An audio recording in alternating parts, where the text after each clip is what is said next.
Pragati Maidan tunnel की एक खौफनाक डकैती। दिल्ली की एक शांत सुबह, जहां शहर धीरे धीरे अपनी नींद से जाग रहा था। राहुल, एक साधारण बैंक कर्मचारी, अपनी सफेद कैश वैन में बैठा अपनी ड्यूटी शुरू कर रहा था। वैन के पिछले हिस्से में लाखों रुपयों से भरे बैग रखे थे, जिन्हें राहुल को बैंक पहुंचाना था। राहुल ने अपनी घड़ी देखी और सोचा कि अगर ट्रैफिक कम रहा तो वह जल्दी घर पहुंच जाएगा। लेकिन राहुल इस बात से अनजान था कि कोई उसकी हर हरकत पर नजर रख रहा है। कुछ दूरी पर एक काली एसयूवी धीमी गति से राहुल की वैन का पीछा कर रही थी। एसयूवी के अंदर 4 नकाबपोश लोग बैठे थे, जिनकी आंखों में केवल लालच था। गैंग का लीडर विक्रम, तीखे नैनंश और छोटी दाढ़ी के साथ, बहुत क्रूर दिख रहा था। विक्रम ने ठंडी आवाज में आदेश दिया कि हमला प्रगति मैदान टनल के अंदर ही होगा। नकाबपोश अपराधियों ने अपनी बंदूकों और हथियारों को अंतिम बार चेक किया। राहुल की वैन अब धीरे धीरे प्रगति मैदान टनल के प्रवेश द्वार की ओर बढ़ रही थी। जैसे ही वैन टनल के अंधेरे गलियारे में दाखिल हुई, राहुल को एक अजीब सी बेचैनी महसूस हुई। अचानक पीछे से आई काली एसयूवी ने पूरी रफ्तार से राहुल की वैन को जोरदार टक्कर मारी। झटके के कारण राहुल के हाथ से स्टीयरिंग छूट गया और वैन सड़क के किनारे जा लगी। राहुल ने घबराकर ब्रेक मारने की कोशिश की, लेकिन गाड़ी पूरी तरह रुक चुकी थी। राहुल का दिल इतनी जोर से धड़क रहा था कि उसे अपनी धड़कनें सुनाई दे रही थी। 4 नकाबपोश अपराधी बिजली की तेजी से अपनी एसयूवी से बाहर निकले। एक अपराधी ने अपनी ठंडी बंदूक राहुल के माथे पर टिका दी और चिल्लाया। राहुल बुरी तरह कांप रहा था और उसकी आवाज गले में ही फंस गई थी। थरथराते हाथों से राहुल ने वैन का लॉक खोला, जैसा कि उसे आदेश दिया गया था। एक बदमाश ने झपटकर रुपयों से भरा भारी बैग छीन लिया। दूसरे अपराधी ने राहुल को सीट पर जोर से झुका दिया ताकि वह हिल न सके। पूरी वारदात कुछ ही सेकंड में खत्म हो गई और अपराधी एसयूवी में सवार हो गए। एसयूवी हवा की गति से टनल से बाहर निकल गई, पीछे सन्नाटा छोड़ गई।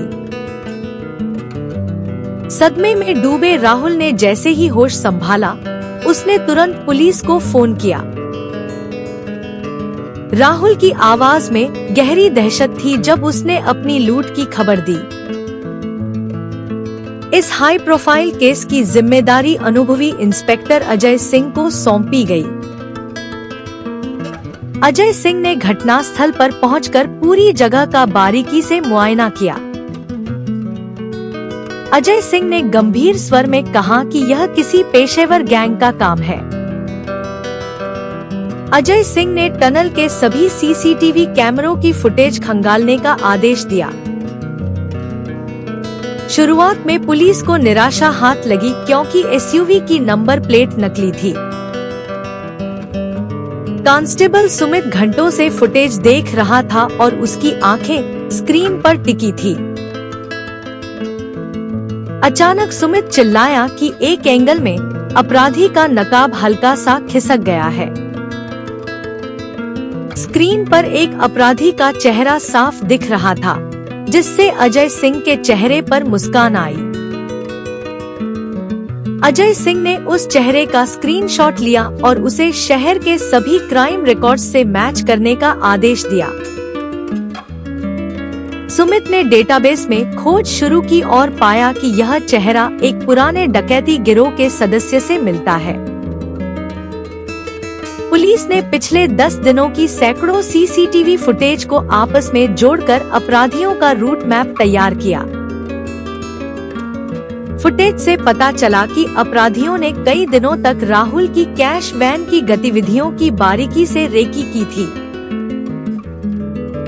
अजय सिंह ने अपनी पूरी टीम को अलर्ट किया और शहर के सभी मुख्य निकास द्वारों पर नाकाबंदी करने को कहा।